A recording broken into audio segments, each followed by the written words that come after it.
আচ্ছা, eddy current নিয়ে আজকে বলেছিলাম। এডি কারেন্ট লস যে কোনো মেটেরিয়ালের মধ্যে একটা বিরাট লস। কেন এই লসটা হয়? এডি কারেন্টকে আমরা মিনিমাইজ করতে পারি বিভিন্ন উপায়ে, কিন্তু একদম পুরোপুরি দূর করতে পারি না। ব্যাপারটা কি, যে কোনো কন্ডাক্টরের মধ্যেই ফ্রি ইলেকট্রন প্রচুর পরিমাণে আছে, এবং তারা তোমার অ্যাট এনি বলতে পারো ফাইনাইট টেম্পারেচার বা অ্যাট এনি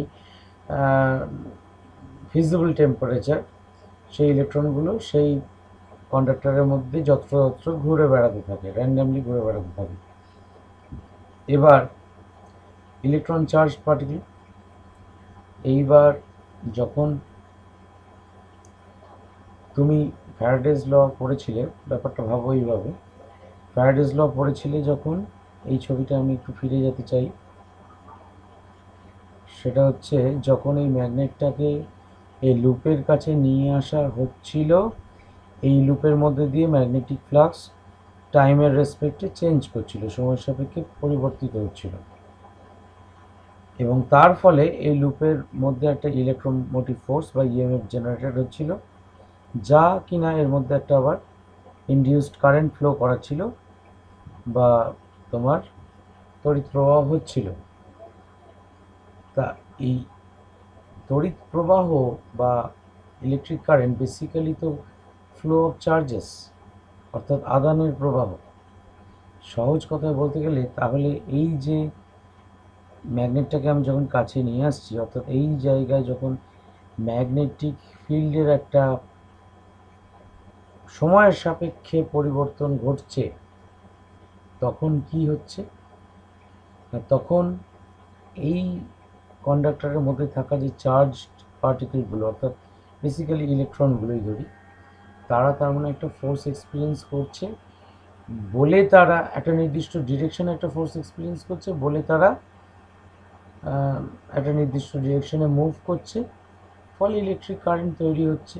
আমরা ইলেকট্রিক কারেন্টটা বলছিলাম এতক্ষণ, electric current in respect of charges যদি ভাবি, আধানের নিরিখে যদি ভাবি, তাহলে সেই আধানগুলো তার মানে এরকম একটা সার্কুলার পাথে মুভ করবার জন্য একটা ফোর্স এক্সপিরিয়েন্স করছে।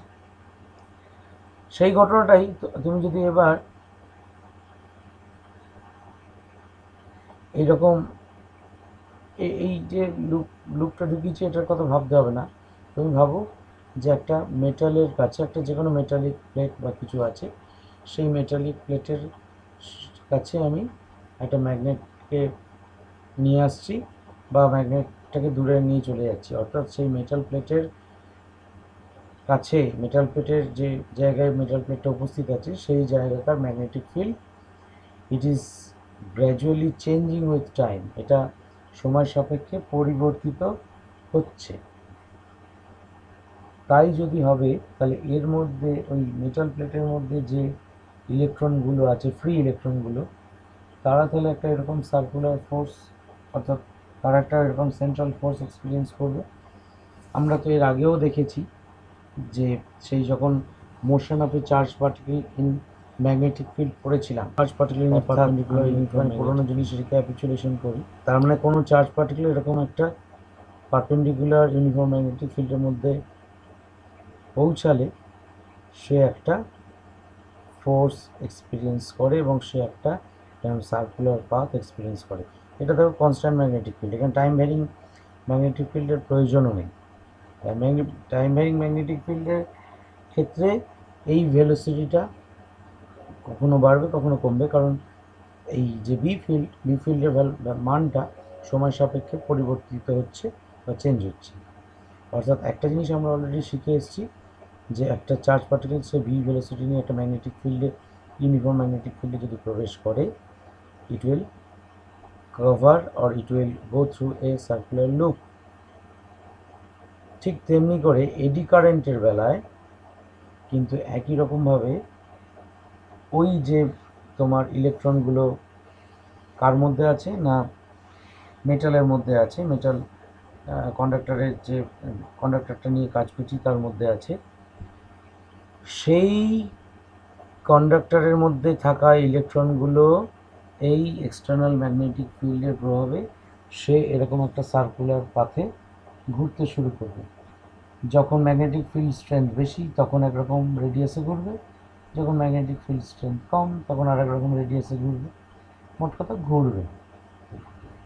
তাহলে স্যার অসুবিধে কী হলো তাতে? না, অসুবিধে হলো এইটাই যে সেই ইলেকট্রনগুলো তার মানে লোকালি একটা কারেন্ট তৈরি করলো, যে কারেন্টটা মেন কারেন্টে কোনো কন্ট্রিবিউশন নেই তার। অর্থাৎ একটা কন্ডাক্টরের মধ্যেই যদি ইলেকট্রন বাই বাই করে ঘুরে তার শক্তি ক্ষইয়ে ফেলে, সেই যে শক্তি ক্ষয় সে করবে তার জন্য কন্ডাক্টরটা গরম হবে, এবং সেই যে হিটটা, সেই হিটটাকে আমরা কোনো কাজে লাগাতে পারবো না। ফলে কি দাঁড়াবে? এডি কারেন্টের জন্য একটা লস হবে। অর্থাৎ আমরা ক্লাস 10-এ জুলস ল পড়ে এসেছি, দেখেছি কারেন্ট ফ্লো করলেই জুল হিটিং হয়। তাহলে এই এডি কারেন্ট যে ফ্লো করবে তার জন্য সেই জুল হিটিং হবে। কিন্তু এডি কারেন্টটাকে আমি একদম পুরোপুরি বাদ দিতে পারবো না, কারণ ম্যাগনেটিক ফিল্ডও থাকবে, তার কন্ডাক্টরের মধ্যে ফ্রি ইলেকট্রনও থাকবে। আমরা এডি কারেন্টকে বাদ দিতে পারবো না, অর্থাৎ এডি কারেন্টের উপস্থিতিকে অগ্রাহ্য করতে পারবো না। প্রথমেই বলেছিলাম কি করতে পারি একান্ত, যেটা করতে পারি সেটা হচ্ছে এডি কারেন্টের পরিমাণটাকে কমাতে পারি। কিভাবে কমাতে পারি? ওই এডি কারেন্ট তো সার্কুলার পাথে ঘুরবে, ওই সার্কুলার পাথের লুপ এরিয়াটাকে ছোট করে দিতে পারি। ছোট কিভাবে করা হয়? তোমরা বাড়িতে যদি ট্রান্সফর্মার বা ওই ইলেকট্রিক চোখ, টিউবলাইটে যেটা ব্যবহার হয়, এরকম ভাঙা ট্রান্সফর্মার বা ভাঙা চোখ যদি থাকে, ভেঙে ভুঙে দেখতে পারো, সেখানে একটা কপার কয়েল একটা ওয়াইন্ড করা থাকে, জড়ানো থাকে, একটা সরু সরু সরু সরু লোহার অনেকগুলো পাতের উপর দেখবে পাতলা পাতলা পাতলা পাতলা অনেকগুলো লোহার পাত একসঙ্গে জুড়ে বেশ একটা মোটা করা হয়, করে সেইটার উপর ওই তারের কয়েলটা জড়ানো হয়। তো এই যে ব্যাপারটা, এই ব্যাপারটা হয় তার কারণ হচ্ছে যে মানে এই ব্যাপারটা যে করা হয় তার পিছনে যুক্তি একটাই, যে আমি এডি কারেন্টের এরিয়াটাকে, অর্থাৎ ওই ইলেকট্রনের ঘুরবার সার্কুলার পাথে ঘুরবার এরিয়াটাকে ছোট করব। যদি একটা নিরেট লোহার পাত নিয়ে তার গায়ে ইলেকট্রনগুলোকে এই তারটাকে কপার কয়েলটাকে জড়াতাম, তাহলে সেক্ষেত্রে কী হতো? তাহলে সেক্ষেত্রে যেটা হতো যে ইলেকট্রনগুলো অনেকটা বড় জায়গা পেত ওই তোমার সার্কুলার পাথটাকে ট্র্যাভার্স করার জন্য। কিন্তু যখনই আমরা পাতলা পাতলা থিন পাথ নিচ্ছি, এবং মজার ব্যাপার হচ্ছে ওই যে লোহার পাতগুলো নেওয়া হয়, ওই পাতগুলো electrically insulated from each other. এটা ভেবে নিও না যেন লোহার পাতগুলো কাঁচা লোহার পাত নেওয়া হয় এবং সেই কাঁচা লোহার পাতগুলো একটা সময় ঠেকে আছে মানে কানেকশন আছে, তাদের মধ্যে কিন্তু কোনো কানেকশন নেই। কি হয় না, সেই কাঁচা লোহার পাতগুলো অলরেডি ল্যামিনেটেড করা থাকে, এবং সেই ল্যামিনেশনের ফলে একটা পাত আরেকটা পাতে ফিজিক্যাল কন্ট্যাক্টে থাকে, কিন্তু ইলেকট্রিক্যাল কন্ট্যাক্ট তাদের মধ্যে থাকে না। এবার ইলেকট্রিক্যাল কন্ট্যাক্ট না থাকার জন্য ওই পাতলা পাতলা পাতগুলোর মধ্যে যেহেতু থিকনেস খুব কম, ফলে ওই মানে এডি কারেন্টের লুপ এরিয়াটা অনেক ছোট হয়ে যায়, এবং ফলে তার জন্য যে লসটা, কোর লসটা, সেটা খুব কমে যায়। এই জন্যেই জানি না তোমরা কেউ দেখেছো কি না, দেখেছো কি এই যে জিনিস এরকম পাতলা পাতলা পাত অনেকগুলো নিয়ে জড়ানো হয়? না স্যার। আমি একটা ছবি যদি পাই দেখাশো করে দেখতে পেয়েছো, এইটা তার মানে এরকম সরু হ্যাঁ। সরু সরু সরু সরু পাতলা পাতলা পাত, এইগুলোকে বলে স্কোয়ার সেকশন। এই পাতলা পাতলা পাত অনেকগুলো জুড়ে পাশাপাশি জুড়ে এটাকে করা হয়, ল্যামিনেট করা হয়। তার মানে অর্থাৎ এডি কারেন্টটা ফ্লো করবে এইরকম ডিরেকশনে। তাহলে একটা পাতের থিকনেস যদি খুব কম হয় তাহলে তাকে এইটুকু অংশের মধ্যেই ঘুরতে হবে। আমি এটাকে ম্যাগনিফাই করার চেষ্টা করে, অর্থাৎ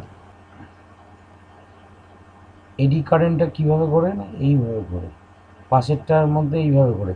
এবার যদি এইটা গোটাটা একটা আর একটার সঙ্গে কানেক্টেড থাকতো বা একটা গোটা নিরেট লোহার পাত হতো, তখন কীভাবে ঘুরতো না এইভাবে ঘুরতো, অর্থাৎ ইলেকট্রনটা অনেক বড় রেডিয়াসে ঘোরার সুযোগ পেত। কিন্তু এখন টুকরো টুকরো টুকরো টুকরো এরকম অনেকগুলো পাত নেওয়া হয়েছে বলে এইটুকু অংশের মধ্যেই ঘুরছে, এটা এইটুকু অংশের মধ্যেই ঘুরছে, এটা এইটুকু অংশের মধ্যে ঘুরছে, অর্থাৎ এডি কারেন্টের লুপ এরিয়াটা অনেক ছোট হয়ে যাচ্ছে। ফলে তার মানে প্রত্যেকটি ল্যামিনেশনে কি একটা একটা করে ইলেকট্রন আলাদা আলাদা ভাবে ঘুরছে? ওরে বাবা, এই এই যে লোহার টুকরোটা, এর মধ্যে হয়তো ধরে রাখো 1 কোটি ইলেকট্রন আছে, ফ্রি ইলেকট্রন সাপোজ। সেই 1 কোটি ইলেকট্রন হুম এইটুকু অংশে, এইটুকু ছোট্ট সার্কেলের মধ্যে ঘোরবার সুযোগ পাচ্ছে। এখানে একজন ঘুরছে, এখানে পাশে একজন ঘুরছে, তার পাশে একজন ঘুরছে, ঠিক আছে। এইবার যদি এটা নিরেট হতো, তাহলে ওই এক একটার 1 কোটি ইলেকট্রন, তার মোট লোহাটার মধ্যে হয়তো, মানে কথার কথা বলছি, 100 কোটি ইলেকট্রন থাকতো। সেই 100 কোটি ইলেকট্রনই এত বড় রেডিয়াসে ঘুরতো তখন, তাহলে কারেন্টটা অনেক স্ট্রং হয়ে যেত। হুম হুম। বুঝতে পেরেছ? এইটাই হয়। হ্যাঁ স্যার।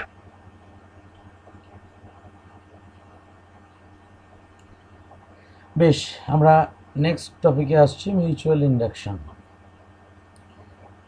মিউচুয়াল ইন্ডাকশন বা পারস্পরিক আবেশ। প্রথমে সার্কিট একটা আঁকা হয়েছে, দেখো একটা এরকম কয়েল সলিনয়েডের মতো। অ্যাকচুয়ালি এই পি আর এস আলাদা আলাদা করে এঁকেছি, আসলে একই কোরের মধ্যে দুটো আঁকা হয়। এই তলায় যে ছবিটা এঁকেছি এইভাবেই আঁকা হয়। এই অর্থাৎ মানে প্রাইমারিটা সেকেন্ডারির মধ্যে ঢুকে থাকে বা সেকেন্ডারিটা প্রাইমারির মধ্যে ঢুকে থাকে, এরকম আলাদা আলাদা থাকে না। এটা সার্কিট সিম্বল হিসেবে আলাদা আলাদা করে আঁকা হয়, but they have the same common core. মানে প্রথমে তারটা, প্রাইমারির তারটা জড়িয়ে নিয়ে তার দুটো বার করে নেওয়া হয়, আর এদিকে সেকেন্ডারিটা তার উপর জড়িয়ে তারটাকে বার করে নেওয়া হয়। দে শেয়ার দ্য কমন কোর। এই অবস্থায় প্রাইমারি তার দুটো একটা ব্যাটারির সঙ্গে যোগ করা হয়েছে। যে ব্যাটারিটার বা যে কোষটার পোটেনশিয়াল ডিফারেন্সটা আমি প্রয়োজন মতো বা ইচ্ছে মতো চেঞ্জ করতে পারি, একটা নব দেওয়া আছে ভাবে। আর সেকেন্ডারি যে দুটো তার, সেই দুটো তার একটা গ্যালভানোমিটারের সঙ্গে কানেক্ট করা হয়েছে।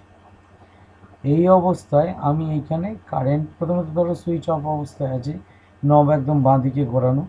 তুমি এই অবস্থায় ভোল্টেজটা আস্তে আস্তে বাড়াচ্ছ। 0 ভোল্ট ছিল, 1 ভোল্ট, 2 ভোল্ট, 3 ভোল্ট, 4 ভোল্ট, এইভাবে এখানে নব ঘুরিয়ে ভোল্টেজটা বাড়াচ্ছ। তাহলে ভোল্টেজ বাড়ালে ওহমস ল অনুযায়ী কারেন্ট বাড়বে প্রাইমারির মধ্যে দিয়ে। তাহলে এই সলিনয়েডটার মধ্যে কারেন্টটা স্লোলি কী করবে, গ্রো করবে এই প্রাইমারি কয়েলটার মধ্যে। তাহলে কারেন্টটা যদি বাড়ে, তাহলে এই সলিনয়েডটা যে ম্যাগনেটিক ফিল্ডটা জেনারেট করবে, সেই ম্যাগনেটিক ফিল্ডের স্ট্রেংথটাও সময় সাপেক্ষে বাড়তে থাকবে। তাহলে সময় সাপেক্ষে যদি ম্যাগনেটিক ফিল্ডটা বাড়তে থাকে, তাহলে there is a time varying magnetic field. অর্থাৎ সময় সাপেক্ষে বাড়ছে মানেই টাইমের সময় সাপেক্ষে বা পরিবর্তিত হচ্ছে, তার মানে একটা ডিফাইডিটি তৈরি হচ্ছে এই জায়গায়। এবং ফ্যারাডেজ লস অফ ইলেকট্রোম্যাগনেটিক ইন্ডাকশন অনুযায়ী এই জায়গায়, অর্থাৎ তোমার এই চত্বরে আরেকটা কি কয়েল আছে না, সেকেন্ডারি কয়েল। সেকেন্ডারি কয়েলের মধ্যে একটা ইএমএফ ইনডিউসড হবে, কারণ ফ্যারাডে তাই বলে গিয়েছিলেন।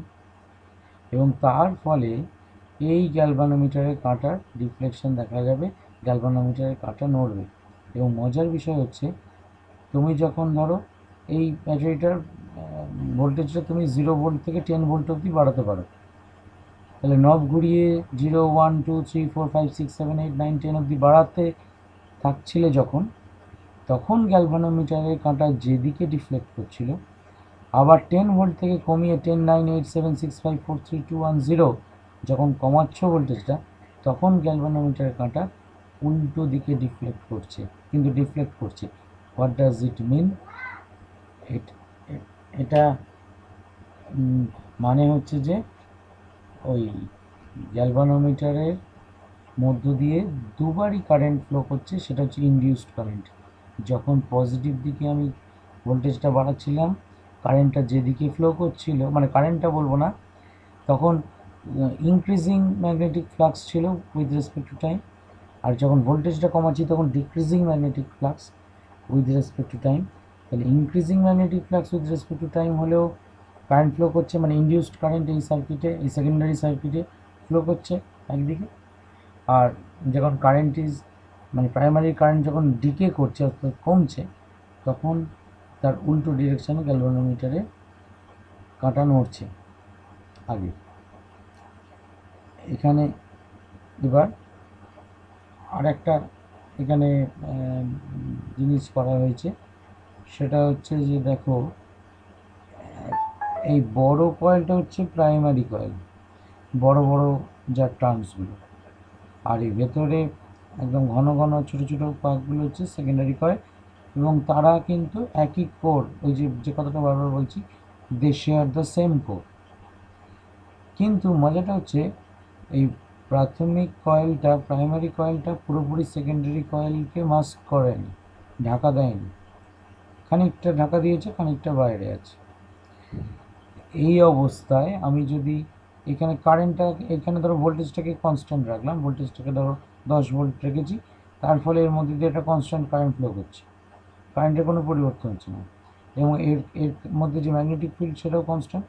কিন্তু আমি এই কয়েলটাকে, এই সার্কিটটাকে হাতে ধরে একদম বাঁ দিক থেকে ডান দিকে সরাচ্ছি, অর্থাৎ একটা সময় প্রথম পজিশনটা হচ্ছে এইটা, দ্বিতীয় পজিশন ধরো এইটা ভাবো, অর্থাৎ প্রথমে কিছু নাম্বার অফ টার্নস এর মধ্যে ছিল, এই সেকেন্ড ছবিতে এই সবগুলো এই কয়েলের মধ্যে, সেকেন্ডারি কয়েলের সব টার্মসগুলো প্রাইমারি কয়েলের মধ্যে মাস্কড হয়ে গেছে।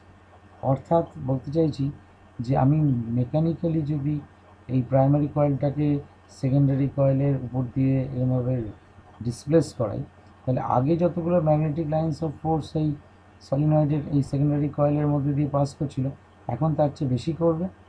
ফলে there is change of magnetic flux with respect to time. সেই একই কারণেও কিন্তু এখানে আমার গ্যালভানোমিটারে কারেন্ট ফ্লো করবে। অর্থাৎ এটা ভেবে নিও না যে শুধু ভোল্টেজ চেঞ্জ করলেই, অর্থাৎ কারেন্টটাকে চেঞ্জ করতে পারলেই এই ঘটনা ঘটবে।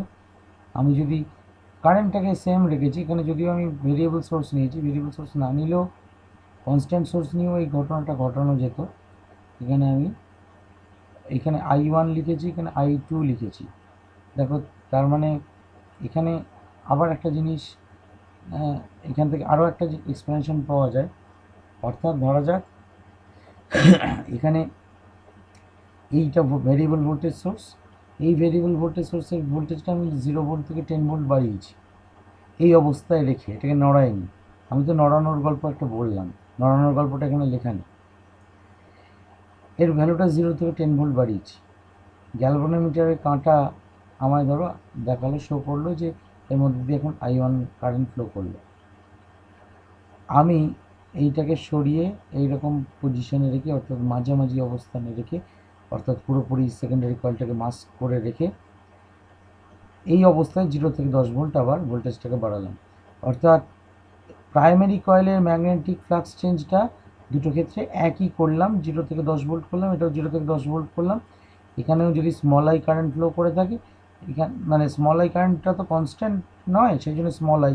একটা জিনিস বলি, নোটেশনের ক্ষেত্রে সাধারণভাবে যেটা ভেরিয়েবল প্যারামিটার সেটাকে ছোটো হাতের লেখা হয়, যেটা কনস্ট্যান্ট প্যারামিটার সেটাকে তোমার বড় হাতের লেখা হয় সাধারণভাবে। এর আবার ব্যতিক্রমও কোথাও কোথাও দেখতে পাবে। যাই হোক, তার প্রথম ক্ষেত্রে তোমার ফ্লাক্স চেঞ্জ যা হয়েছিল, দ্বিতীয় ক্ষেত্রেও প্রাইমারিতে ফ্লাক্স চেঞ্জ তাই হয়েছে। আমি এখানেও তোমার 0 থেকে 10 ভোল্ট বাড়িয়েছি যে টাইমের মধ্যে, এখানেও 0 থেকে 10 ভোল্ট সেই টাইমের মধ্যেই বাড়িয়েছি। কিন্তু দেখা যাবে এই প্রথম ক্ষেত্রে গ্যালভানোমিটারের কাঁটা যতটা ডিফ্লেক্ট করেছিল, দ্বিতীয় ক্ষেত্রে আরও বেশি ডিফ্লেক্ট করছে। I2 is greater than I1। Y না, এখানে যতগুলো ম্যাগনেটিক ফ্লাক্স এই কয়েলের মধ্যে দিয়ে যাওয়ার সুযোগ পেয়েছিল সেকেন্ডারি কয়েলের মধ্যে দিয়ে, এই দ্বিতীয় ছবির ক্ষেত্রে আরও বেশি সংখ্যক ম্যাগনেটিক ফ্লাক্স ওই কয়েলের মধ্যে দিয়ে যাওয়ার সুযোগ পাচ্ছে। ফলে ফ্লাক্স চেঞ্জটা প্রথম ক্ষেত্রে হয়তো ধরা যাক আমি মানে এই প্রথম ক্ষেত্রে এই অবস্থায় এই 0 থেকে 10 ভোল্ট ভোল্টেজ বাড়ালে এই সোর্সের যা তোমার ফ্লাক্স চেঞ্জ হয়, সেই ফ্লাক্স চেঞ্জটা সেকেন্ডারিতে ধরো 5 ইউনিট ফ্লাক্স চেঞ্জ ঢুকলো সেকেন্ড, আর এইখানে হয়তো 8 ইউনিট ফ্লাক্স চেঞ্জ ঢুকলো, তাহলে ন্যাচারালি 8 ইউনিট যদি ফ্লাক্স চেঞ্জ আমার ঢোকে এখানে, তাহলে ন্যাচারালি এখানে কারেন্টটা বেশি হবে। এবং মজার বিষয় হচ্ছে দেখো, এই প্রাইমারি কয়েলের সঙ্গে সেকেন্ডারি কয়েলের কোনো ইলেকট্রিক্যাল কন্ট্যাক্ট নেই, জাস্ট ম্যাগনেটিক কন্ট্যাক্ট, এটাকে ম্যাগনেটিক কাপলিং বলা হয়। তাই জন্যে একটা কয়েলের সঙ্গে আরেকটা কয়েলের ম্যাগনেটিক কাপলিং, কারোর সঙ্গে কারোর ইলেকট্রিক্যাল কন্ট্যাক্ট নেই, তার সত্ত্বেও কিন্তু এখানে যে কারেন্টটা, এখানে যে তুমি ইলেকট্রিক্যাল এনার্জিটা ব্যয় করছো সেটা আরেকটি কয়েলে চলে যাচ্ছে উইদাউট এনি কন্ট্যাক্ট। ঠিক আছে? এবং মজার বিষয় হচ্ছে এই flux change is proportional to I, কতটা ফ্লাক্স চেঞ্জ করবে সেটা কারেন্টের সঙ্গে প্রপোর্শনাল। তাহলে ফাই ইকুয়াল টু একটা কনস্ট্যান্ট লিখতে পারি, ইকুয়াল টু সেই কনস্ট্যান্টটাকে এম দিয়ে লেখা হয়, এবং এমটাকেই নাম দেওয়া হয়েছে মিউচুয়াল ইন্ডাকটেন্স। অর্থাৎ আই যত বাড়বে তত ফাইও বাড়বে, খুব স্বাভাবিক কথা। এবার ই ইকুয়াল টু, এই যে E equal to minus d phi dt, তাহলে ই ইকুয়াল টু যদি মাইনাস ডিফাই ডিটি হয়, তাহলে এইটা ডিফাই ডিটি করো, এই রিলেশনটা ডিফাই ডিটি করলে d phi dt equal to M into di dt. D phi dt মানে হচ্ছে ই, ওই যে এইটা থেকে ই, তাহলে ই হচ্ছে মাইনাস এম, একটা মাইনাস সাইন ছিল এখানে, তাহলে মাইনাস এম ডিআই ডিটি। এই এমটাকে বলা হয়, অর্থাৎ এমটাকে বলা হয় মিউচুয়াল ইন্ডাকটেন্স। আর এই রিলেশনটা থেকে আমরা কী পাই, এই রিলেশনটা থেকে অর্থাৎ সেকেন্ডারি কয়েলের এই ক্যালভানোমিটারটা যদি খুলে দিয়ে একটা ভোল্ট মিটার লাগাই, একটা তো ভোল্টেজ মাপতে পারবো এইখানে, সেই ভোল্টেজটা কত হবে সেটা এক্সপ্রেশন হচ্ছে এইটা। এবং বুঝতে পারছো এই এম এর ভ্যালুটা ডিপেন্ড করে, এম এর ভ্যালুটা ডিপেন্ড করে কার উপর না, এই প্রাইমারি কয়েল আর সেকেন্ডারি কয়েল কতটা টাইটলি কাপলড। টাইটলি কাপলড মানে কি? টাইটলি কাপলড মানে হচ্ছে প্রাইমারি কয়েলে যে ম্যাগনেটিক ফ্লাক্স তৈরি হচ্ছে বা ফ্লাক্সের চেঞ্জ হচ্ছে, সেই ফ্লাক্সের কত অংশ সেকেন্ডারি কয়েলের মধ্যে দিয়ে প্রবেশ করছে। যদি 100% প্রবেশ করত, অর্থাৎ যতটা ফ্লাক্স তৈরি হচ্ছে প্রাথমিক কয়েলে ততটাই যদি সেকেন্ডারিতে যদি প্রবেশ করার সুযোগ পেত, তাহলে এইখানে গ্যালভানোমিটারের বদলে যে ভোল্ট মিটার লাগানোর কথা বলছি, সেই ভোল্ট মিটারের রিডিংটা এই ভোল্টেজ সোর্সের যে ভোল্টেজ তার সঙ্গে মিলে যেত। কিন্তু বাস্তবে যেটা হয়, বাস্তবে এই মিউচুয়াল ইন্ডাকটেন্স ফ্যাক্টরটা কখনোই মানে এতটা পারফেক্ট হয় না, মানে 100% এফিসিয়েন্ট হয় না। ফলে তোমার প্রাইমারিতে যতটা তুমি ফ্লাক্স মানে ফ্লাক্স জেনারেট করো, ফ্লাক্স চেঞ্জটা জেনারেট করো, ততটা কিন্তু সেকেন্ডারিতে কাপলড হয় না। এবং সেই জন্যে দেখবে কিছু কিছু উপায় আছে, যে উপায়ে আরেকটু টাইটলি আরেকটু ভালোভাবে কাপলিংটা করা যায়। সেই কাপলিংটা করবার, ভালো করে কাপলিং করবার উপায় আছে। উপায়গুলো কি কি, যেমন 1 নম্বর হচ্ছে প্রাইমারি কয়েলটা খুব টাইটলি জড়াতে হবে। টাইটলি জড়াবার ফলে একটা, এই যে লুপগুলো এরকম ফাঁক ফাঁক করে এঁকেছি, এরকম ফাঁক ফাঁক করে আঁকলে ম্যাগনেটিক ফিল্ড মানে ম্যাগনেটিক লাইন সাপোজ এই ফাঁক দিয়ে বেরিয়ে যেতে পারে। সেই জন্য এগুলো খুব ঘন সন্নিবিষ্ট হয় এবং কোনো ফাঁক থাকে না এদের মধ্যে। খুব টাইটলি কাপল করতে হবে। এবং তারপর এই সেকেন্ডারি কয়েলটা জেনারেলি আমি এখানে ভেতরে এঁকেছি বটে, সেকেন্ডারি কয়েলটা সামনে প্রাইমারি কয়েলের উপরে জড়ানো হয়। সেকেন্ডারি কয়েলটাকে ওই প্রাইমারি কয়েলের উপরে আরও টাইটলি, মানে মানে একদম ঘাড়ে ঘাড়ে আর কি, মানে টাইটলি পাকানো হয়।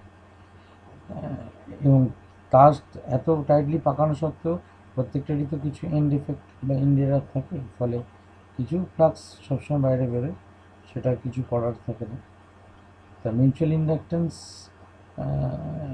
তার মানে তার যাদের ক্ষেত্রে এই কাপলিং যত ভালো হবে, মিউচুয়াল ইন্ডাকটেন্সের ভ্যালু তাদের ক্ষেত্রে তত বেশি, অর্থাৎ এম যত বেশি হবে, বুঝতেই পারছো এই ই এর ভ্যালুটা তত বেশি হবে। এই প্রিন্সিপালটাকে কাজে লাগিয়েই ট্রান্সফর্মার তৈরি করা হয়। ট্রান্সফর্মারের ব্যাপারটা এইরকম, এই যে প্রথমে প্রাইমারি কয়েল আর এই তার উপর দিয়ে জড়িয়েছে সেকেন্ডারি কয়েল। তোমাদের স্কুল খোলা থাকলে আমার প্র্যাকটিক্যাল ক্লাসে আমি সাধারণভাবে একটা ক্লাস 12 একটা প্রজেক্ট করতে হয় কাউন্সিলের সিলেবাস অনুযায়ী। সেই প্রজেক্ট যেটা করাই তোমরা হয়তো দেখেওছো কেউ, সেই পেরেকের উপর তার জড়ানো রাখা ছিল, মানে এখনও হয়তো রাখা আছে। তো সেইটা হচ্ছে ট্রান্সফরমারের একদম বেসিক বা গোড়ার একটা ফর্ম বলতে পারো। এই ট্রান্সফরমার, এই যে ছবি আমরা দেখছিলাম, এই রকমভাবে ট্রান্সফরমার তৈরি করা হয়। ট্রান্সফরমার, এইরকম ট্রান্সফরমারও হয়। এটা একটা প্রাইমারি কয়েল, এদিকে আর একটা হচ্ছে সেকেন্ডারি কয়েল। এখানে প্রাইমারি আর সেকেন্ডারিটা একটা উপরের আরেকটার উপরে নেই। আবার এই রকম টাইপের কোরও হয়। এইরকম কোরের মধ্যে এই মাঝখানটায় জড়া, আমার বেটার মনে হচ্ছে সেখানে এরকম আছে। এই যে এইরকম টাইপের এই সেকশনগুলো থাকে। এইটা তোমার একটা প্রাইমারি, একটা সেকেন্ডারি।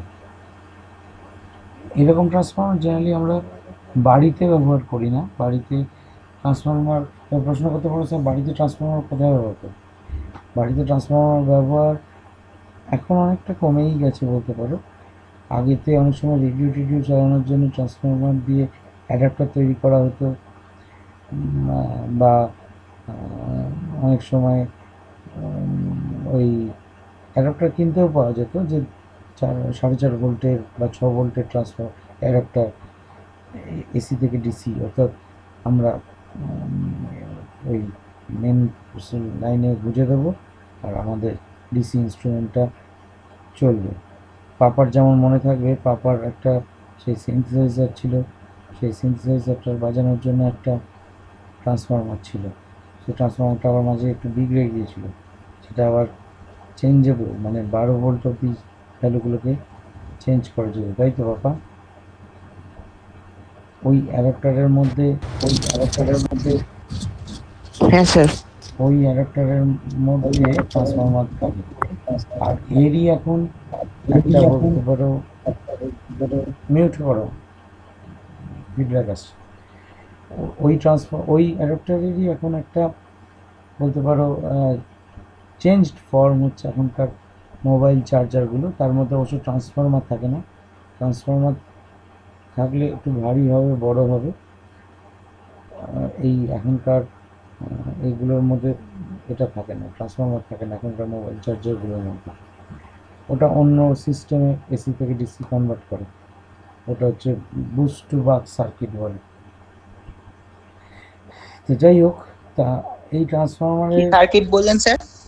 বুস্ট টু বাক,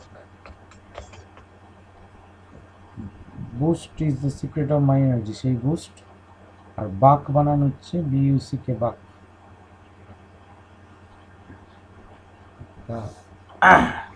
সেই মানে সেটাতে ট্রান্সফর্মার ব্যবহার হয় না, মানে আমি যে ট্রান্সফর্মারের কথা বলছি। আর বাইরে তোমার ট্রান্সফর্মারের প্রচুর ইউজ হয়।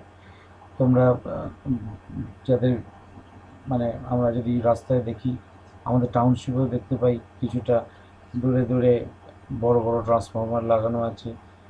গ্রামের দিকেও কিছুটা অন্তর অন্তর ট্রান্সফর্মার থাকে। ট্রান্সফর্মার খারাপ হয়ে গেলে সারাতে অনেক সময়ও যায়, মানে পাল্টাতে ভারী জিনিস। ট্রান্সফর্মারের কাজ হচ্ছে to transform, what to transform? To transform voltage, ভোল্টেজকে ট্রান্সফর্ম করে। কি কীরকমভাবে না, হাই ভোল্টেজ থেকেও লো ভোল্টেজ করতে পারে, আবার লো ভোল্টেজ থেকে হাই ভোল্টেজও করতে পারে। সেটা ডিপেন্ড করছে ট্রান্সফরমারটা কী পারপাসে তৈরি করবে। তা যেটার জন্য এই ছবিটা খুলেছি সেটা হচ্ছে যে এই রকম সেকশন থেকে, বাড়ির যে নর্মাল ট্রান্সফরমারগুলো, সেইখানে এইরকম একটা সেকশন থেকে সেই সেকশনের মাঝখানে এইটা পরস্পরের উপর জড়ানো থাকে। এটা যেমন একটা পার্ট উপরে করেছে, একটা পার্ট তলায় করেছে, এটা না করে একটা কয়েল প্রাইমারিটাকে ওয়াইন্ড করবার পর সেকেন্ডারিটা তার ঘাড়ে ওয়াইন্ড করা হয়। Transformer T type winding transformer শুধু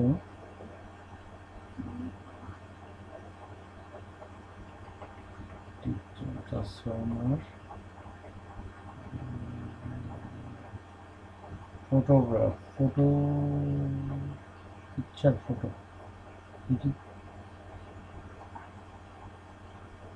এগুলো তো সেই যেগুলো এতে থাকে এই আমাদের রাস্তায় থাকে বড় বড়, আর ছোট মানে আমাদের বাড়ির এইটা বলতে পারো খানিকটা এইরকম দেখতে হয় বাড়িতে ব্যবহার করার জন্যে। এই যে এইটা একটা খুব খুব ভালো ছবি একটা।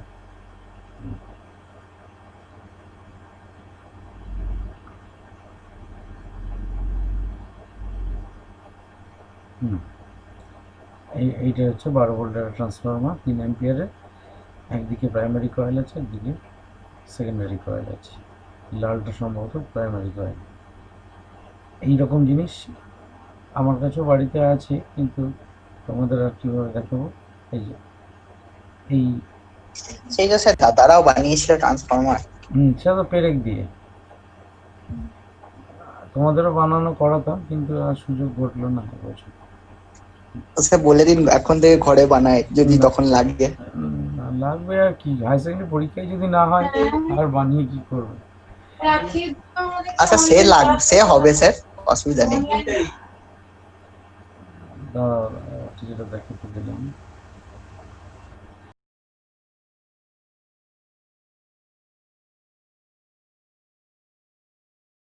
বলা মুশকিল। আচ্ছা এইখানে দেখো, এই লাল দুটো হচ্ছে প্রাইমারি কয়েল, আর এইখানে 12 0 12 এইটা লেখা আছে। খেয়াল করে দেখবে এইটার মানে কি ট্রান্সফরমার। এইটার মানে হচ্ছে তুমি যদি এই কালো তার আর হলুদ তার, যে কোনো একটা কালো তার যে কোনো একটা হলুদ তার, এদের মধ্যে যদি পোটেনশিয়াল ডিফারেন্স মাপো with the help of AC volt meter, তাহলে 12 ভোল্ট পাবে। ঠিক আছে, এই হলুদ তার আর কালো তারের মধ্যেও যদি পোটেনশিয়াল ডিফারেন্স মাপো তাহলেও 12 ভোল্ট পাবে। কিন্তু এই হলুদ তার আর হলুদ তারের মধ্যে যদি পোটেনশিয়াল ডিফারেন্স মাপো with the help of an AC volt meter, তাহলে 24 ভোল্ট পাবে। অর্থাৎ মানে একটাকে +12, একটা যখন +12 আর একটা তখন -12, এইভাবে ভাবা হয়। তাহলে +12 থেকে -12 যে ডিফারেন্স, সেটা তো আমি 24 ভোল্ট। এবং এটা যেমন 230 ভোল্ট, 230 বা 220 ভোল্ট যাই হোক না কেন, সেটা হচ্ছে ইনপুট, মানে আমাদের যেটা মেন লাইন, সেটা থেকে আমরা 12 ভোল্ট আউটপুট পাওয়ার জন্যে এই ধরনের ট্রান্সফর্মার ব্যবহার করি।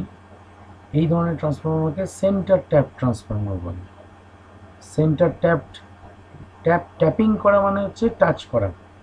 হ্যাঁ, তোমরা তো এবারে 12-এর এক্সপেরিমেন্টগুলো করার সুযোগ পেলে না। ওই মিটার ব্রিজ বা পোটেনশিওমিটারে জকি বলে একটা অংশ থাকে, যেখানে বিভিন্ন রকমের কি থাকে, যে কিগুলোকে টিপে তারের একটা নির্দিষ্ট অংশে টাচ করতে হয়। ওই টাচ করাটাকে ট্যাপ করা বলে।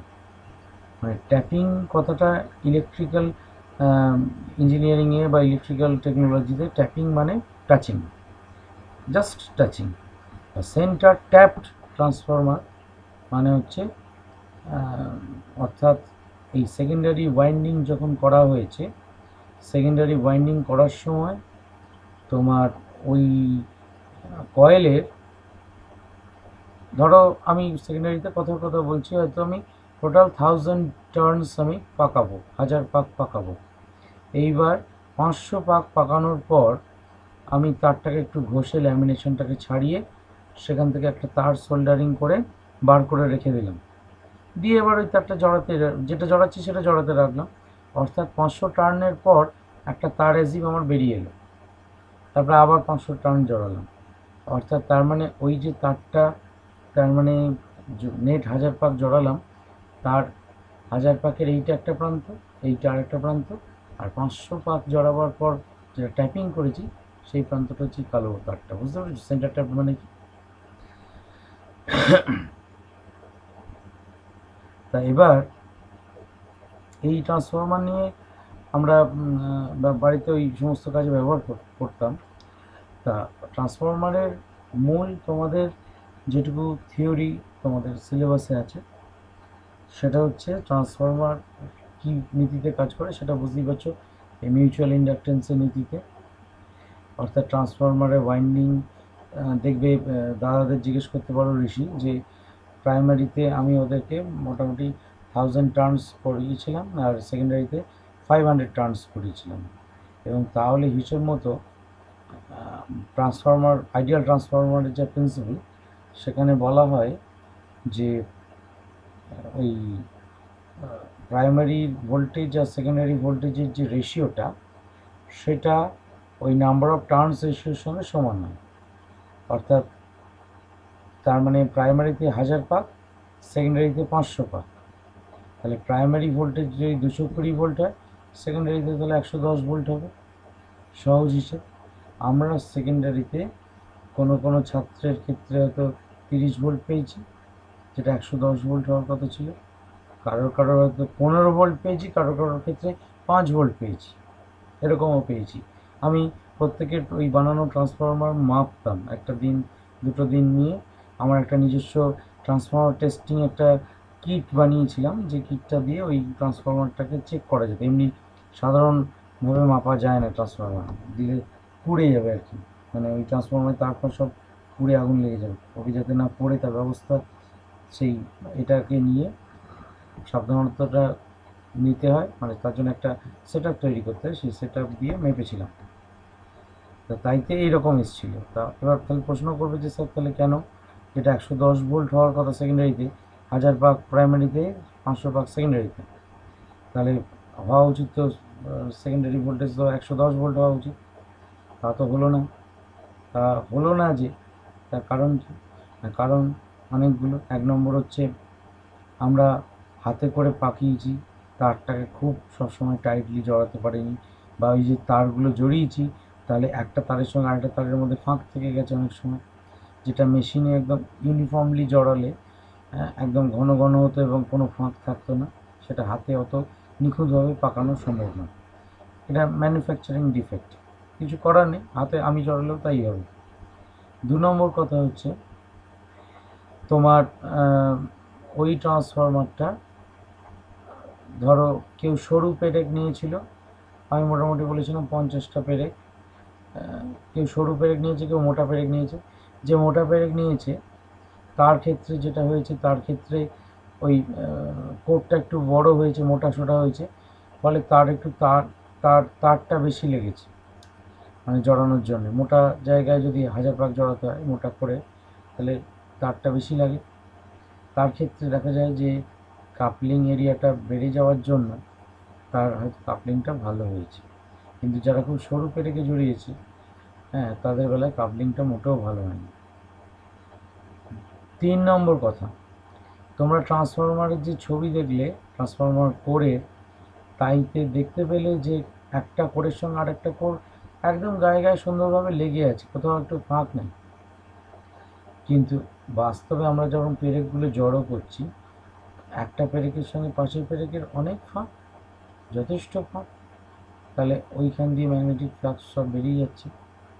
তা এছাড়াও তো ধরো তার দিয়ে কারেন্ট ফ্লোয়ের জন্যে তারটা গরম হচ্ছে, ইডি কারেন্ট লস আছে। আমি পেরেকগুলোকে নিশ্চয়ই আলাদা করে রং করে ল্যামিনেট করিনি, তার মানে অনেকগুলো পেরেক নিয়েছি বটে, কিন্তু ল্যামিনেট করতে আর হয়নি।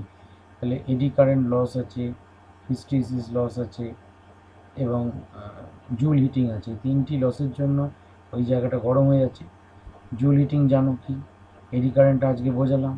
আর হিস্টেরিসিস লস মানে ফেরোম্যাগনেটিক ডোমেনটা একবার আমরা এসি মেন্সের সঙ্গে লাগাচ্ছি। এসি মেন লাইনে কি হয়, একবার এই মুহূর্তে কারেন্ট বাঁ দিক থেকে ডান দিকে যাচ্ছে, পরবর্তী ডান দিক থেকে বাঁ দিকে যাচ্ছে। অর্থাৎ তার মানে প্রতি মুহূর্তে ফেরোম্যাগনেটিক ডোমেনগুলো ওই পেরেকের একবার একদিকে অ্যালাইন হতে চাইছে, পরবর্তী আবার বিপরীত দিকে অ্যালাইন হতে চাইছে, তাহলে গরম হবে। তাহলে এত কিছু ঘটনা যে ঘটছে, সেগুলোর ফলে এনার্জি লস হচ্ছে। এনার্জি কনজারভেশন তো ভায়োলেট করবে না। তার ফলে ওই সেকেন্ডারি কয়েলে যা আমার ভোল্টেজ পাওনা হচ্ছিল, পাওনা হওয়ার কথা ছিল, তা কিন্তু হয়নি।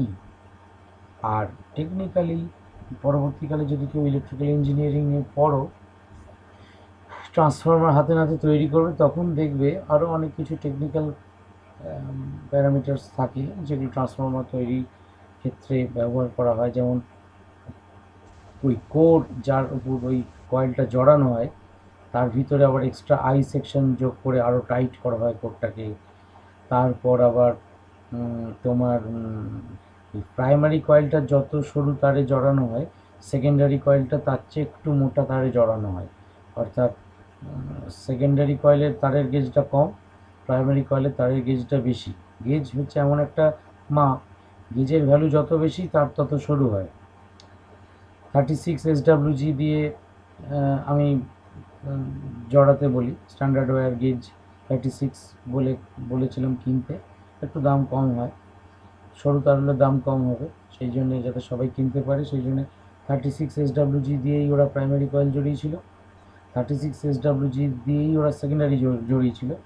কিন্তু বাস্তবে পরবর্তীকালে যদি এই লাইন নিয়ে পড়াশোনা করো দেখতে হবে সেকেন্ডারিটা সাধারণত একটু মোটা তারে, হয়তো 36 SWG দিয়ে প্রাইমারি জড়ালে 28 দিয়ে 28 দিয়ে হয়তো সেকেন্ডারিটা ওয়াইন্ড করা হয়।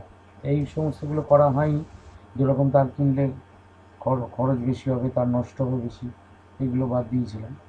আমার উদ্দেশ্য ছিল প্রিন্সিপালটা শেখানো ইন এ ক্রুড মেথড। যাই হোক, সেটা শেখাতে পেরেছিলাম। এই হচ্ছে ট্রান্সফরমার। ট্রান্সফরমারের কাজ হচ্ছে আমার ভোল্টেজ বাড়ানো বা কমানো। এবার প্রশ্ন করতেই পারো, তাহলে sir conservation of energy principal কী হলো? আমার ধরুন 2 ভোল্ট আছে, সেটাকে আমি 20 ভোল্ট করে দেবো, তাহলে এনার্জি কনজারভেশন ভায়োলেট করবে না? না, করবে না, because power is conserved. Power is conserved মানে ভি ইন্টু আই, এই প্রোডাক্টটাকে তো পাওয়ার বলে, আমরা সহজ ভাষায় ছোটোবেলায় যা পড়ে এসেছি, ভি ইন্টু আই করলে পাওয়ার পাওয়া যায়। তা এই পাওয়ার এটা কনজার্ভড হয়, অর্থাৎ তুমি ভোল্টেজ বাড়াচ্ছ, 2 ভোল্টকে 20 ভোল্ট করছো, তাহলে কারেন্টটা তার মানে সেই অনুপাতে, মানে ভোল্টেজে যদি 10 টাইমস করো, কারেন্টটা 1/10 টাইমস হয়ে যাবে। তার মানেটা কি দাঁড়ালো? তার মানেটা হচ্ছে যে সহজ কথায় যে আমি ওই ভোল্টেজ আর কারেন্টের যে প্রোডাক্টটা, গুণফলটা, সেটা কিন্তু আমার অপরিবর্তিত থাকছে। So energy is conserve, energy conservation principle violate করছে না। এই ট্রান্সফরমার 2 ধরনের হয়, একটাকে স্টেপ আপ বলে, একটাকে স্টেপ ডাউন বলে। স্টেপ আপের কাজ হচ্ছে ভোল্টেজ বাড়ানো, স্টেপ ডাউনের কাজ হচ্ছে ভোল্টেজ কমানো। স্টেপ ডাউনের কাজ তো আলোচনা করেইছি আগে, এবং যে ইনস্ট্রুমেন্টটা তোমরা বাড়িতে ইউজ করছো সেই সমস্ত ইনস্ট্রুমেন্টের মধ্যেই এই স্টেপ ডাউনের কাজটা, মানে সার্কিটটা অলরেডি করা থাকে। যেমন ধরো তোমরা বাড়িতে কম্পিউটার ব্যবহার করো, কম্পিউটারের মধ্যে ওই স্টেপ ডাউনের, বিশেষ করে ডেস্কটপ কম্পিউটার যাদের বাড়িতে আছে তাদের ক্ষেত্রে ওই যেটা SMPS, switch mode power supply unit যেটা থাকে, যেটা থেকে গোটা কম্পিউটারটায় পাওয়ার সাপ্লাই দেওয়া হয়, মানে আমি ইউপিএসের কথা বলছি না, ওই কম্পিউটারের যে ক্যাবিনেটটা, যেটাকে তোমরা সিপিইউ বলে চেনো, ওটা আদৌ সিপিইউ নয়, ওটাই কম্পিউটার। হ্যাঁ, কম্পিউটার, হ্যাঁ স্যার। এটা নিয়ে বোধহয় আগে আলোচনা কোনো সময় করেওছিলাম যে ওই বাক্সটাই হচ্ছে কম্পিউটার, এবং ওর মধ্যে প্রসেসর বলে যে অংশটা থাকে সেটাই হচ্ছে সিপিইউ, সেন্ট্রাল প্রসেসিং ইউনিট। তাছাড়া সিপিইউ ছাড়াও আরও অংশ ওর মধ্যে আছে, মাদারবোর্ড আছে, তোমার আরও হার্ড ডিস্ক, র্যাম ইত্যাদি। তারপরে আর একটা পাওয়ার সাপ্লাই ইউনিট থাকে যেটাকে SMPS বলা হয়। ওই SMPS অংশটার মধ্যেও কিন্তু এরকম স্টেপ ডাউন ট্রান্সফরমার থাকে, এবং ওখানে আমি তো তোমাকে সেন্টার ট্যাপ ট্রান্সফরমারের ছবি দেখিয়েছি, ওখানে বিভিন্ন রকমের ট্যাপিং থাকে। অর্থাৎ একই ট্রান্সফরমার থেকে কোনো সময় 12 ভোল্ট আউটপুট দরকার হলে সেও দিতে পারবে, 5 ভোল্ট আউটপুট দরকার হলে তাও দিতে পারবে। ওর যেখানে যত রকমের ভোল্টেজ প্রয়োজন সব রকমের ট্যাপিংওয়ালা ট্রান্সফরমার ওর মধ্যে, একটা ট্রান্সফরমারের মধ্যেই অত রকম ট্যাপিং তার ব্যবস্থা করা থাকে। তো ব্যাপার হচ্ছে যে এই ট্রান্সফরমারের কাজ বুঝতে পারলাম। আমরা দেখছি সোজা কথা যে আমি কম্পিউটার সুইচ প্লাগে গুঁজে অন করে দিলাম, কম্পিউটার চলতে লাগলো। তোমাদের মনে হতে পারে যে কম্পিউটার তাহলে এসিতেই চলছে, তা কিন্তু নয়, কম্পিউটার ডিসিতে চলে। ইভেন আমাদের যে বাড়িতে টেলিভিশনগুলো আছে সেই টেলিভিশনগুলোও কিন্তু ডিসিতে চলে, এসিতে কেউ চলে না। আর সেটা আগেকার পুরনো সেই বড় বড় পিকচার টিউবওয়ালা টেলিভিশনই বলো, বা এখনকার LCD LED টেলিভিশনই বলো, সবাই ডিসিতে চলে। But we plug in the television and it runs because there is a converter which converts the AC signal into DC signal. শুধু তাই নয়, এরা খুব লো ভোল্টেজে চলে, অর্থাৎ সহজ কথায় বলতে গেলে আমাদের 220 ভোল্ট যে সাপ্লাই লাইন এই 220 ভোল্ট ডিসি যদি এদেরকে দেওয়া হয়, এরা পড়ে যাবে সবাই। এরা ওই 10-12 ভোল্টে সবাই রান করে। তাহলে ভোল্টেজ কমাতে হয়, এই ভোল্টেজ কমানোর কাজটা ট্রান্সফরমারের কাজ। আগেকার দিনে তো ট্রান্সফরমার ছাড়া উপায় ছিল না। এখন অনেক ক্ষেত্রে ওই যেটা বললাম বুস্ট টু বাক সার্কিট দিয়ে ব্যবস্থা করা হচ্ছে। বাট রিমেম্বার, এই বুস্ট টু বাক সার্কিট যেখানে পাওয়ার কম দরকার সেখানে ব্যবহার করা যেতে পারে।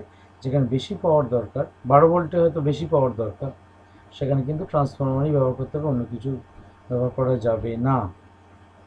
যেমন ধরো ব্যাটারি চার্জার, অর্থাৎ ব্যাটারি চার্জার মানে যেখানে তোমার ওই বড় বড় বাড়ির ব্যাটারি বা গাড়ির ব্যাটারি চার্জ হয়, বা সেই চার্জার যে ইউনিটগুলো, বা ধরো তোমাদের বাড়িতে কারোর ওই এমার্জেন্সি লাইট বলে বাজারে কিনতে পাওয়া যায় এখন, সেই এলইডি দেয়া বা টিউবলাইট দেয়া, তলা ভেতরে একটা চার্জেবল ব্যাটারি ভরা আছে ভারী, সেইটা যখন লোডশেডিং হয় তখন ব্যবহার করো, আর যখন অন্য সময় তখন প্লাগটা গুঁজে দাও, চার্জ হয়ে যায়। ওই যে চার্জিং অফ দ্য ব্যাটারি হচ্ছে, ওখানে কিন্তু ট্রান্সফরমার থাকে। ওখানে বুস্ট টু বাক দিয়ে যদি করতে হতো তাহলে কিন্তু ওই বুস্ট টু বাক সার্কিট একদিনেই পুড়ে যেত, মানে থাকতো না। তা যাই হোক, এটা স্টেপ ডাউন ট্রান্সফরমার। আর স্টেপ আপ ট্রান্সফরমার কোথায় ব্যবহার হয়? স্টেপ ডাউন ট্রান্সফরমার অন্য জায়গাতেও ব্যবহার হয়, আসছি। স্টেপ আপ ট্রান্সফরমার কোথায় ব্যবহার হয়? স্টেপ আপ ট্রান্সফরমার ব্যবহার করা হয় থার্মাল পাওয়ার প্ল্যান্টে। মূলত থার্মাল পাওয়ার প্ল্যান্টে কী করা হয়, একটা এসি ভোল্টেজ মোটামুটি বোধহয় কততে ওরা জেনারেট করে, আমার বলেছিল ভুলে গেছি, 400 না কত ভোল্টে জেনারেট করে। মানে যে জেনারেশনটা হয় সেটা 220-তে হয় না, অন্য কোনো একটা ভোল্টেজে জেনারেটেড হয়। তা যাই হোক, সেই ভোল্টেজটা with the help of step up transformer মোটামুটি প্রথমে 11,000 ভোল্ট বা এরকম তোমার 33,000 ভোল্ট, 33 কিলো ভোল্ট এখানে বাড়িয়ে নেওয়া হয়, মানে যেটাকে বলা হয় স্টেপ আপ করা হয়। প্রয়োজন বোধে আরও বাড়ানো হয়, প্রায় 110 কিলো ভোল্ট এরকম ভোল্টেজে বাড়িয়ে নেওয়া হয়, অর্থাৎ স্টেপ আপ ট্রান্সফরমারের সাহায্যে ওই 400 ভোল্ট লাইনটাকে অত গুণ স্টেপ আপ করা হয়, তারপর মাঠে ছাড়া হয়, অর্থাৎ সোজা কথায় ফিডিং লাইনে দেওয়া হয়, এবং সেটা যেখানে যেখানে পাওয়ার সাপ্লাই দরকার সেখানে চলে যায় পাওয়ারটা ট্রান্সমিশন লাইনের মধ্যে দিয়ে। এইবার এই পাওয়ারটা এইবার ওই 110 কিলো ভোল্ট বা এরকম যে কিলো ভোল্টে যে ভোল্টেজটা যাচ্ছে সেটা নিশ্চয়ই মানুষের ব্যবহারের উপযোগী নয়। হাই টেনশন লাইন, যেগুলো সে ধানক্ষেতের উপর দিয়ে লং ডিস্টেন্স ট্রান্সমিশনের জন্য যে টাওয়ারগুলো থাকে অনেক উঁচু উঁচু, সেগুলো সেই জন্যই অতটা উঁচু করা হয়, যাতে ওর চারপাশে ওটা একটা স্ট্রং ইলেকট্রিক ফিল্ড তৈরি করে এবং শক পর্যন্ত দিয়ে দিতে পারে মানুষকে, যদি নিচু লাইনে, মানে এমনি বাড়ির কাছে যে আমাদের ইলেকট্রিক পোলগুলো হয় সেগুলো অনেক নিচু নিচু হয়, সেই রকম হাইটে যদি ওগুলো যেত তাহলে আমরা সবাই শকে মরে যেতাম। সেই জন্য ওটা অত উঁচু করে, এবং তারপর ওগুলো মাইলের পর মাইল যাওয়ার পর ওগুলো আমাদের উপযোগী করবার জন্য আবার স্টেপ ডাউন ট্রান্সফর্মার ব্যবহার করা হয়। আবার ওই 110 কিলো ভোল্টকে নামিয়ে আমাদের 220 ভোল্টে এক স্টেপে নামানো হয় না, 2-3টে স্টেপে নামানো হয়, নামিয়ে আমাদের উপযোগী করে আমাদের বাড়িতে বাড়িতে পাঠানো হয়। এবার তোমার প্রশ্ন থাকতেই পারে যে এত কাণ্ড করার দরকার কী? অর্থাৎ ভাবো ভালো করে যে তুমি বাড়িতে তোমার চান করবে, বাথরুমে গিয়ে তুমি চান করবার জন্য যা যা দরকার তুমি, অর্থাৎ একদম জামা কাপড় পরিষ্কার করে খুলে ভালো করে চান করলে, করে বাথরুম থেকে যখন বেরোবে কিন্তু তুমি জামা কাপড় পরতে হবে, তুমি নাহলে মানে সভ্য সমাজে বেরোতে পারবে না। আবার বাথরুম থেকে বেরোবার পর আবার তুমি কারোর বাড়িতে গেলে সেখানে রাস্তায় যাওয়ার পর অনেক ধুলো বালি কাদা, তোমার গা নোংরা হয়ে গেল, তুমি আবার তার বাড়িতে গিয়ে বাথরুমে ঢুকে চান করবে, আবার তোমাকে ওই অবস্থাতেই পূর্বের অবস্থায় পৌঁছতে হবে। তাহলে তুমি মনে করো আবার তো স্যার সেই জামা প্যান্ট খুলতেই হবে, আর মাঝে পরে কী করব, এটা যেমন অসম্ভব ব্যাপার, এই ট্রান্সমিশন লাইনের ক্ষেত্রে এই স্টেপ আপ না করলেও সেরকমই অসম্ভব ঘটনা ঘটবে। কী অসম্ভব ঘটনা ঘটবে? একটা ছোট্ট উদাহরণ দিই তাহলে বুঝতে পারবে। সেটা হচ্ছে যে আমরা জুলস ল হিটিংয়ে পড়েছি, সেখানে দেখেছি যে Joule's law H is equal to I square R T, SI সিস্টেমে H equal to I square R T. তা এইচ আর টি যদি কনস্ট্যান্ট থাকে, যত রেজিস্ট্যান্সের টাইম যদি কনস্ট্যান্ট থাকে, H equal to I, H is proportional to I square, অর্থাৎ I যত বেশি হবে এইচ তত বেশি হবে। তাহলে আমাকে ধরো কোথাও 1 মেগাওয়াট পাওয়ার পাঠাতে হবে, 10⁶ মেগাওয়াট। ভালো করে ভাবো মন দিয়ে, 10⁶ মেগাওয়াট পাওয়ার পাঠাতে হবে। আমরা এটা বোঝার সুবিধার জন্য আমরা একটা ক্যালকুলেটর এখানে চালু করে নিই, তাহলে আমাদের ক্যালকুলেশনটাও সঙ্গে সঙ্গে চলতে থাকবে। ক্যালকুলেটর অ্যাপ, ক্যালকুলেটর অ্যাপটা খুলে রাখলে সামনাসামনি হিসেবটা দেখাতে পারবো। গুড। এইখানে দেখো কি বললাম, 1 মেগাওয়াট, বেশি নয়।